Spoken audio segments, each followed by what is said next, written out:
네, 오늘 4월 7일 화요일 특별 고난주간 기도회 두 번째 시간입니다. 마가복음 14장 43절에서 52절의 말씀을 가지고 우리 하나님께 초점을 맞추라는 제목으로 말씀을 나눌 텐데, 먼저 성경 말씀을 읽도록 하겠습니다.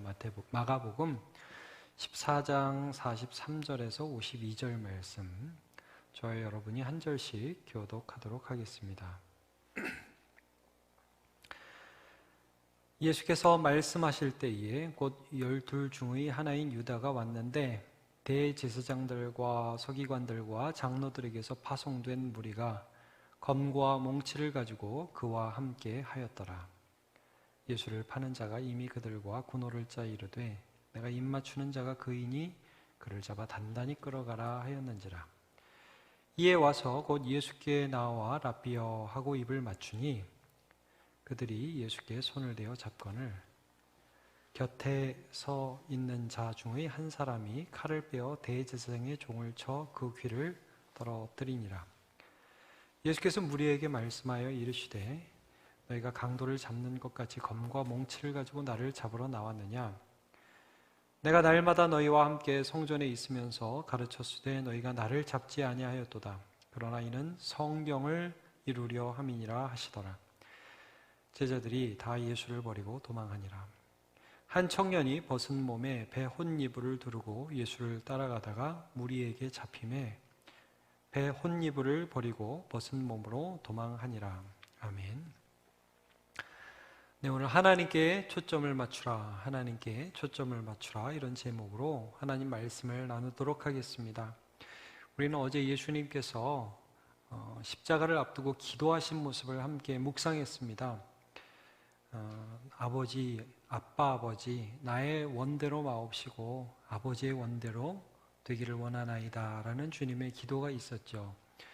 그리고 이제 그 기도를 끝내시고 예수님께서 일어나시자마자 정말 똑같습니다. 나의 원이 아닌 하나님의 뜻이 이루어지는 장면을 우리가 오늘 보게 됩니다. 42절, 이제 어제 본문 마지막 42절이 이렇게 끝나죠. 일어나라, 함께 가자. 보라, 나를 파는 자가 가까이 왔느니라 라고 말씀합니다. 여기 나를 파는 자가 누굽니까? 우리 43절 오늘 본문의 맨 처음에 나오는데, 예수께서 말씀하실 때 곧 12 중의 하나인 유다가 왔는데, 그 유다가 대제사장들과 서기관들과 장로들에게서 파송된 무리가 검과 몽치를 가지고 그와 함께 함께 오게 됩니다. 예수님께서 기도하시고 나자 제일 먼저 맞이하게 되고 만나게 된 대상은 가룟 유다와 그와 함께 대동한 무리들이었습니다. 기도의 결과로서 예수님께서 맞이하게 된 현실이죠. 가룟 유다가 왜 예수님께 이 사람들을 데리고 왔는가? 제자였던 그가, 이건 우리가 이제 14장 초두에서도 살펴보았지만, 가룟 유다는 이제 예수님의 제자이면서도 그 예수님을 배신하는 역할을 하게 됩니다. 이제 본인한테 실망이 있었던 것으로 추측이 돼요. 이게 뭐냐면, 이 가룟 유다는 분명히 예수님을 처음에 따르면서 예수를 따라가면 이분이 세상에 무슨 어떤 거대한 일을 하겠구나 하는 분명한 기대가 있었을 것입니다. 기적을 행하고 병자가 낫고 하나님의 말씀이 전파되는 것을 가까이서 봤거든요. 그러니까 분명 예수님이 보통 사람이 아니다라는 것을 알았습니다. 근데 이제 그의 기대는 아마도 예수님을 통해서 로마를 전복하고 새로운 세상이 오고 그 자리에서 또 한 자리 하고, 이런 것들을 아마 기대했던 것 같아요. 근데 예수님을 따라가면 따라갈수록 예수님의 관심이 그게 아니게 점점점 분명해집니다. 복음서의 한가운데 있는 베드로의 신앙 고백을 중심으로 해서 예수님은 십자가의 길을 가실 것을 제자들에게 알려주셨고, 실제 계속해서 사람들은 예수님께 열광했지만 예수님은 그 사람들을 피해 다니셨어요. 그러면서 복음 전하고 힐링하고 또 전도하시면서 말씀을 가르치시면서 이 세상 가운데에서 하나님의 아들로서 죽으실 것을, 그 십자가의 길을 계속 걸어갔거든요. 이게 유다가 실망했어요. 그래가지고 유다가 결국에는 어느 순간 예수님을 배반하기로 결정을 한 거죠. 그래서 사실은 이 대제사장들과 장로들은 예수님을 이때 이 명절인 유월절에 죽이기 원하지 않았지만, 이 유다의 배반으로 예수님께서 명절에 이제 급박하게 잡히시게 되는 그런 장면을 보게 됩니다. 자, 이제 유다는 어떤 방식으로 예수님을 잡으려고 하느냐 하면 44절에 보니까 예수를 파는 자가 이미 그들과 군호를 짜 이르되 내가 입 맞추는 자가 그이니 그를 잡아 단단히 끌어가라 하였는지라. 자, 대제사장들에게 이제 내가 넘겨줄 거요. 대제사장들은 말하자면 지금 급박하게 예수를 잡아야 되는데 밤이 어둡고 누가 누군지 분별이 안 되고 한 번에 잡아야 되니까 신호가 필요했던 것 같아요. 그래서 이제 입 맞추는 것으로 신호를 짠 거예요. 내가 그분께 가서 입을 맞출 텐데 그분이 바로 예수요 하고 군호, 암호를 짠 거죠. 45절에 이에 와서 곧 예수께 나와 랍비요 하고 입을 맞추니. 그래서 이 배신의 입맞춤, 비열함의 입맞춤으로 예수님을 팔게 됩니다. 누가복음에 보면 이런 그 유다의 행동에 대해서 예수님이 이렇게 말씀을 하십니다. 누가복음 22장 48절에 입을 맞추니까 가까이 오니까 예수님이 유다요, 내가 입맞춤으로 인자를 파느냐. 여러분, 입맞춤이라는 게 그 당시 인사였어요. 아주 친밀한 인사. 근데 그 친밀한 인사 속에서 사실은 자기의 정체는 감추는 거잖아요. 나는 예수님 사랑하는 사람이야 하는 척하면서 뒤에 있는 사람한테는 이 사람이 예수야, 이 사람을 잡어. 그래서 여러분, 제가 예수님이라면 이 모든 것들을 알고 있는 그런 예수님이라면 당연히 이 상황 가운데에서 이 유다를 향해서 분노가 솟아나지 않겠습니까? 저 같으면 입을 한 대 쳤을 것 같아요. 이 어디다 입을 내밀고 그래? 그럴 것 같아요. 너무너무 기분 나쁜 것이죠. 유다는 세상의 혁명을 이루지 못하는 예수님을 나하고 안 맞으니까 죽여도 된다고 생각하는 거예요. 그러면서도 겉으로는 가면을 쓰죠. 이런 것들이 굉장히 큰 어떤 인간의 죄악을 그대로 보여주고요. 예수님은 거기에 대해서 충분히 분노하실 만한 것입니다. 근데 여기서 우리의 인간의 죄악의 모습이 나타나요. 그건 뭐예요? 이분이 좋냐? 이분이 진짜냐? 이게 상관없어요. 내가 원하는 거를 만족하게 해줄 수 있는 분이냐? 그렇다면 오케이, 내가 당신 모실게. 그러나 만약에 내가 원하는 거 당신이 안 해줘? 그럼 당신 없어. 당신 없어도 돼. 당신 죽어도 돼. 여러분, 이거 아니에요? 당신 좋은 사람이야? 나하고 상관없어? 그럼 당신 죽어도 돼. 이게 유다에게서 나타나는 비열함의 한 모습입니다. 자, 예수님을 너무나 힘들게 했던 이 유다 말고 또 예수님께 굉장한 아픔을 주는 대상이 또 누가 있었겠습니까? 베드로와 제자들입니다. 여러분, 본문을 보면 이렇게 무리들이 왔을 때 베드로가 무슨 일을 했습니까? 47절을 보면 곁에 서 있는 자 중에 한 사람, 이 베드로죠. 우리가 요한복음에서 봤죠. 얼마 전에 베드로가 칼을 빼서 대제사장의 종 말고라고 합니다. 자, 이 사람의 귀를 떨어뜨립니다. 이제 칼을 가지고 있었거든요. 그러니까 이제 베드로가 막 무리들이 오니까 이 사람이 무슨 본래 군사도 아니고 칼잡이도 아니고 억하는 마음에 칼을 휘둘렀는데 그것도 제대로 못 휘둘러가지고 귀를 잘랐단 말이에요. 예수님이 그 귀를 붙여주시죠. 근데 분위기 보니까 이게 내가 무슨 칼 몇 번 휘두른다고 해서 해결될 분위기가 아닌 거예요. 여러분, 예수님이 이때의 제자들이 가는 것을 허락하라고 그 군병들한테 얘기를 하잖아요. 제자들이요 다 도망가요.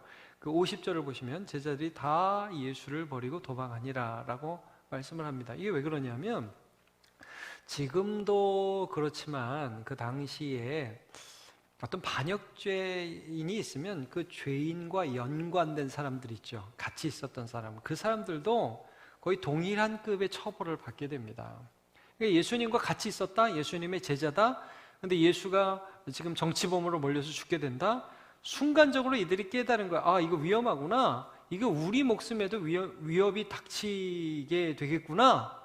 도망가는 거예요. 그러니까 여러분, 예수님을 따랐던 제자들 조금 전까지 뭐라고 그래요? 예수를 위해서 나 죽겠습니다. 다 버려도 나는 버리지 않겠습니다 라고 했던 그들의 그런 의리, 믿음, 그 실체, 그 실력이 그대로 그냥 드러나는 겁니다. 한편으로는 굉장히 씁쓸하지 않았을까요? 예수님이 아셨지만, 이들의 연약함을 아셨지만 그런 연약함을 그대로 드러내면서 뿔뿔이 흩어질 때 그때 얼마나 예수님이 또 마음이 안 좋으셨겠습니까? 자, 여기 51절을 보면 한 청년이 나옵니다. 한 청년이 벗은 몸에 배 혼이불을 두르고 예수를 따라가다가 무리에게 잡힘에 배 혼이불을 버리고 벗은 몸으로 도망하니라. 이 한 청년이 누군지 정확하게 알 수는 없습니다. 많은 주석가들이 이 한 청년은 아마도 마가복음을 기록한 마가가 아니겠는가라고 추측을 합니다만 정확히 알 수는 없습니다. 왜 배 혼이불을 두르고 있었는지도 정확히 모릅니다. 근데 이제 추측하기는 아마도 이 사람이 잠자리에 누웠다가 예수님이 위급한 상황에 처했다는 소식을 듣고서 급하게 예수님을 쫓아간 게 아니겠는가. 근데 군병들에게 예수님이 같이 있는 상황 가운데서 잡히자 그 배 혼이불을 벗어두고 도망하는 그런 모습을 보인 게 아니겠는가라고 추측을 합니다. 어쨌든 이 모습 속에서도 참으로 예수님께서 참 그 제자들을 보면서, 이런 사람들을 보면서 얼마나 답답했을까, 참 씁쓸하지 않았을까 하는 것들을 우리가 상상해 볼 수 있습니다. 그러나 이 모든 것보다 가장 많이 화가 나는 상황은 아마도 군병들의 모습이 아닐까 합니다. 제사장들과 장로들과 함께 왔던 것 같아요. 자, 예수님께서 이들을 향해서 무엇라고 대답하셨는가? 48절과 49절입니다. 예수께서 무리에게 말씀하여 이르시되 너희가 강도를 잡는 것 같이 검과 몽치를 가지고 나를 잡으러 나왔느냐? 내가 날마다 너희와 함께 성전에 있으면서 가르쳤을 때 너희가 나를 잡지 아니하였도다. 여러분, 이게 무슨 말입니까? 지금 예수님은 늘 성전에서 가르치셨어요. 근데 이 밤에 찾아왔다, 이거예요. 밤에 잡으러. 이게 뭡니까? 지금 이제 가룟 유다를 통해서 밤에 잡으러 예수님을 왔다는 게 무슨 의미입니까? 군중이 없을 때입니다. 사람의 눈을 피해서. 그러니까 재판도요, 사람들이 보지 않을 때 밤새도록 속전속결로 해야 돼요. 불법 재판이죠. 원래 유대인의 재판은 상번제를 드릴 수 있는 기간, 번제를 드릴 수 있는 기간에만 할 수 있었다고 해요, 재판을. 근데 이렇게 해지고 나서 깜깜하고 남들 다 잘 때 죄인을 잡아서 재판해서 십자가 그 다음날 아침에 시행됐죠, 여러분. 이게 완전 속전속결입니다. 너네가 무슨 갑자기 강도죄가 드러난 그런 도주의 우려가 있는 사람을 잡으려는 것처럼 왜 나를 지금 이렇게 잡으러 왔느냐? 너네가 지금 정치적인 희생양으로 나를 잡으려고 불법을 행하는 것이 아니냐라고 예수님께서 그들에게 지적하시는 겁니다. 사실 이런 상황 가운데에서 베드로가 말고의 귀를 쳐버렸을 때 예수님이 이런 말씀도 하셨어요. 자, 마태복음 26장 53절. 너는 내가 내 아버지께 구하여 지금 12군단도 더 되는 천사를 보내시게 할 수 없는 줄 아느냐? 야, 베드로야, 나도 화난다. 나도 이 상황만 보면 충분히 그냥 둬서는 안 되겠는데 하는 마음이 들 법도 하다. 근데 내가 지금 12군단 더 되는 그런 천사 동원할 수 있는 권한이 나한테 없는 줄 아냐? 나 그거 안 하고 있다. 그러면서 예수님이 굉장히 중요한 말씀을 여기서 하십니다. 54절을 보시면요, 같이 한번 읽어보죠. 시작. 내가 만일 그렇게 하면 이런 일이 있으리라 한 성경이 어떻게 이루어지겠느냐 하시더라. 마태복음 26장 54절입니다. 오늘 본문에서는 이것을 어떻게 표현하냐 하면 49절 맨 마지막 부분이죠. 이걸 한번 같이 읽어보겠습니다. 시작. 그러나 이는 성경을 이루려 함이니라 하시더라. 자, 예수님을 힘들게 하는 상황이 많이 있었다고 했죠, 여러분. 가룟 유다 배신의 입맞춤, 그리고 제자들 베드로를 위시한 그들의 도망가는 그 모습, 배혼이불을 두르고 잡혀서 도망가는 그 제자의 모습, 그리고 검과 몽치를 가지고 온 무리와 그 대제사장들, 이 모든 것들이 예수님께서 보시기에는 정말 비열한 것입니다. 정말 악한 것이죠. 근데 여러분, 예수님께서 이 모든 것을 보시면서 야, 천사들 빨리 와, 얘들 처리해 하지 않으시고, 이 모든 것을 보시면서 결론이 무엇이었냐면 성경이 이루어지고 있다라는 표현이었어요. 성경이 이루어지고 있다. 저놈들이 지금 나를 죽이려 하고 있어. 어떻게 그럴 수가 있어가 아니라 지금 하나님의 뜻이 이루어지고 있다. 좀 전에 기도하셨죠? 나의 원대로 마옵시고 아버지의 뜻대로 되기를 원하나이다. 그 기도가 고백이 되고 있는 것입니다.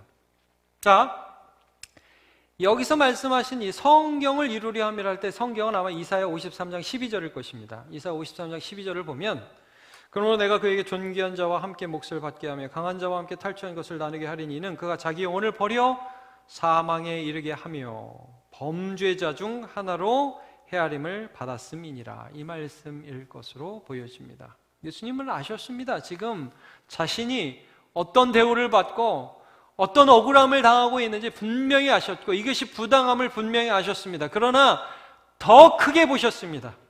얘들 가룟 유다, 얘 베드로, 요한, 야고보, 좀 전에 나랑 기도하다가 도망가는 애, 졸다가 지금 도망가는 애, 배 혼이불을 뒤집어 쓰고 왔다가 그 혼이불 벗겨두고 벗은 몸으로 도망가는 저 비참한 저 제자, 강도 잡으러 오는 것처럼 군병들을 대동하고 온 저 대제사장 악랄한 저놈, 얼굴만 종교인이지 저 나쁜 놈.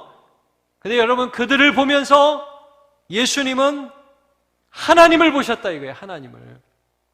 하나님이 이 모든 죄악에 대한 벌을 지금 나를 통해서 해결하시기를 원하신다.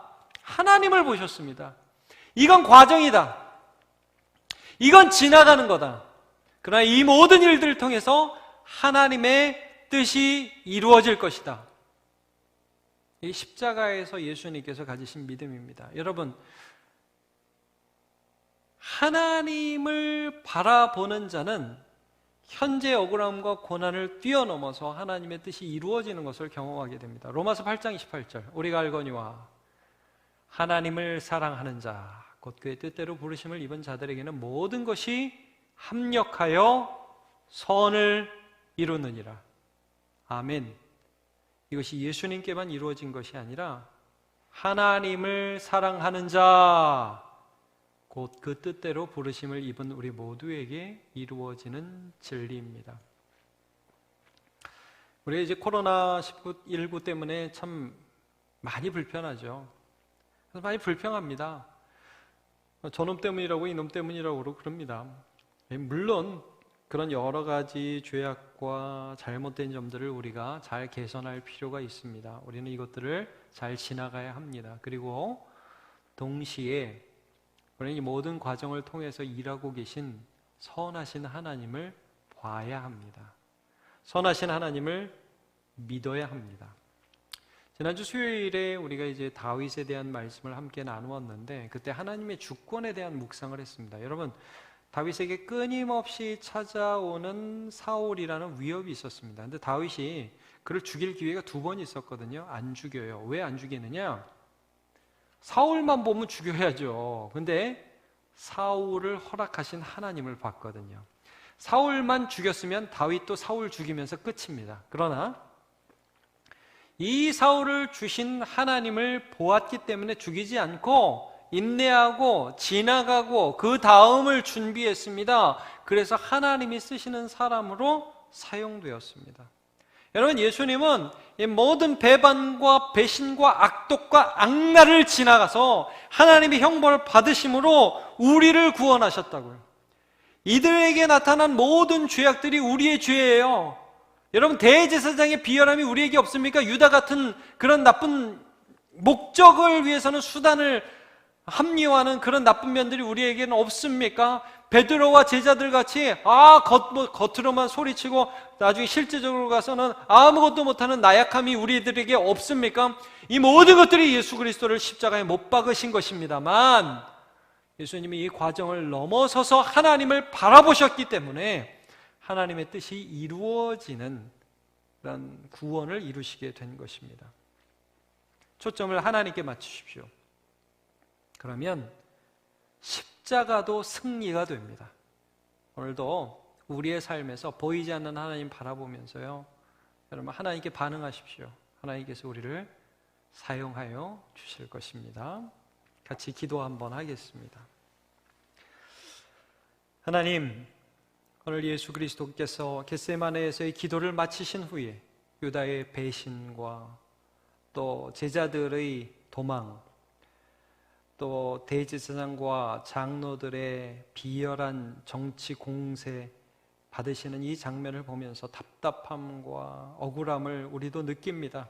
그러나 예수께서 이 모든 것을 보시면서 그러나 이 모든 것은 성경을 이루려 함이라 라고 말씀하신 이 장면을 보게 됩니다. 성경은 오늘도 이루어지고 있습니다. 말씀은 오늘도 이루어지고 있습니다. 하나님, 우리에게 수많은 답답한 환경이 있습니다. 하나님의 뜻이 도무지 보이지 않고 사람에 대한 분노만 치솟을 때가 얼마나 많은지 모릅니다. 초점을 이 모든 상황 속에서도 우리를 인도하시는 하나님께 두게 하여 주시옵소서. 그 주님을 바라볼 수 있도록 은혜 내려 주옵소서. 예수님의 이름으로 기도하옵나이다. 아멘. 우리 찬양하고 함께 기도하도록 하겠습니다.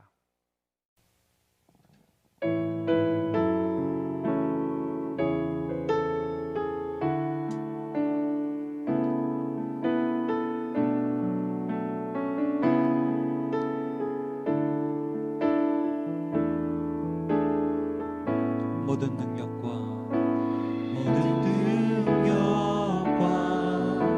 모든 권세 모든 것 위에 뛰어나신 주님,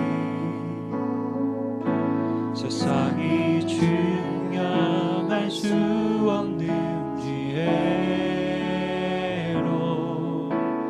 모든 만물 창조하셨네. 모든 나라와 모든 보좌, 이 세상 모든 경이로움보다 이 세상 모든 값진 범을보다 더욱 귀하신 나의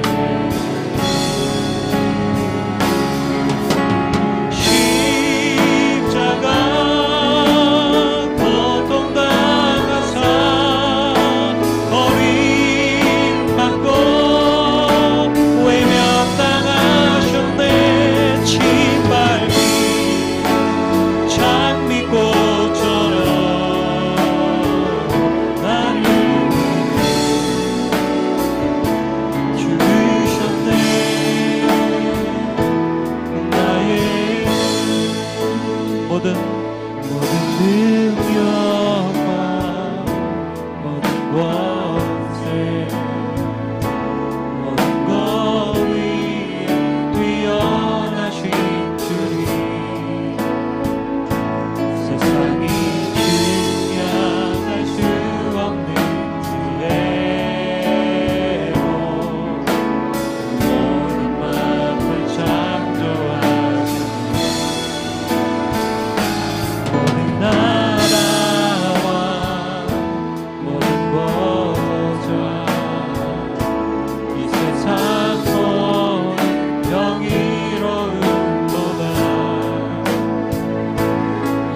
생각하면서 기도하겠습니다. 하나님, 오늘 하루를 주의 말씀으로 인도하여 주시옵소서. 다 같이 기도하겠습니다.